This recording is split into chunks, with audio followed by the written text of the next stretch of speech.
நண்பர்கள் அனைவருக்கும் வணக்கம். வாங்க சிம்பிளாக ஈஸியாக ஒரு கருவாட்டு குழம்பு என் ஸ்டைலில் எப்படி செய்கிறதுன்னு பார்க்கலாங்க. அடுப்பு பற்ற வச்சு சட்டி வச்சுருங்க.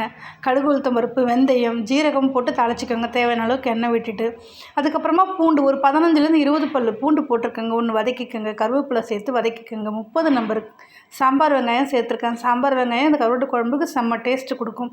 அதையும் நல்லா வதக்கிடுங்க.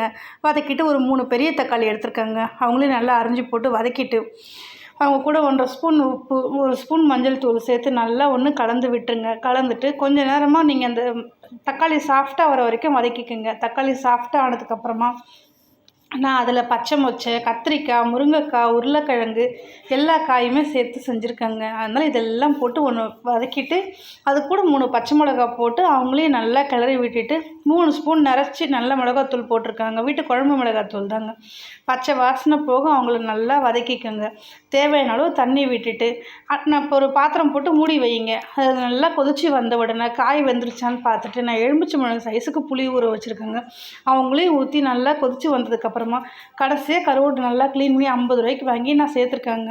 அந்த கருவாடு பார்த்திங்கன்னா ஒரு கொதி வரட்டங்க போதும். ஒரு கொதி இல்லைனா 2 கொதி வந்ததுக்கப்புறமா கொஞ்சமாக கொத்தமல்லி இலை தூவிட்டு அது மேலே 1 ஸ்பூன் தேங்காய் எண்ணெய் தூவி அடுப்பை ஆஃப் பண்ணிவிட்டு ஒரு மூடி போட்டு வச்சுருங்க. ஒரு 1/4 மணி நேரம் கழித்து எடுத்துகிட்டு திறந்து பார்த்தா சூப்பராக இந்த மாதிரி தாங்க இருக்கும். ஒரு வாட்டி செஞ்சு பாருங்கள். எங்கள் வீடியோ பிடிச்சா லைக் பண்ணுங்கள். எங்களுக்கு எல்லோரும் சப்ஸ்கிரைப் பண்ணுங்கள்.